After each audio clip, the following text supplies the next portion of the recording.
یکان بار بشینین تلاوت قرآن که کردی لحظات بشین تنها بوده باشی، پس بگو که خدایا مرا خو انسان پیدا کردی و تشکر از تو میکنم که انسان پیدا کردی.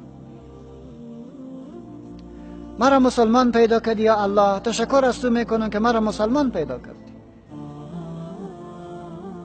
پروردگارا تو خوبتر مرا میبینی و خوبتر مرا مشناسی، از ما کده بر حالم تو عالم هستی.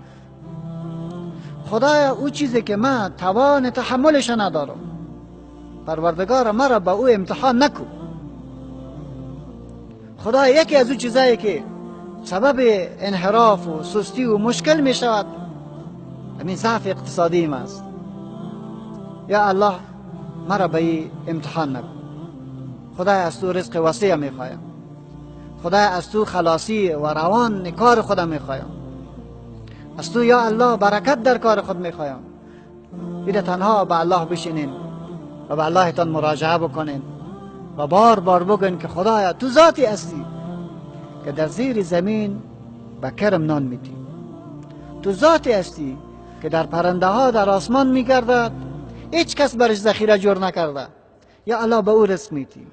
در قعر آب به ماهی رزق میدی، در سر زمین به سگ و به گرگ و به حیوانات نان میدی.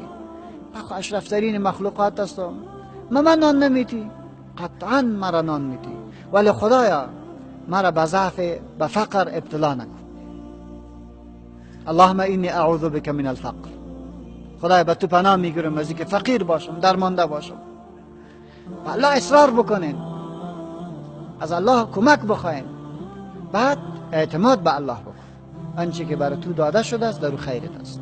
جز و فضا نکنی، در هر مرحله که هستی شکایت به الله بکن، به مخلوق نکنی، دروازه های مخلوق دق الباب نکن، همیشه دروازه الله دق الباب بکن و در حین حالتش تنبلی را از خود دور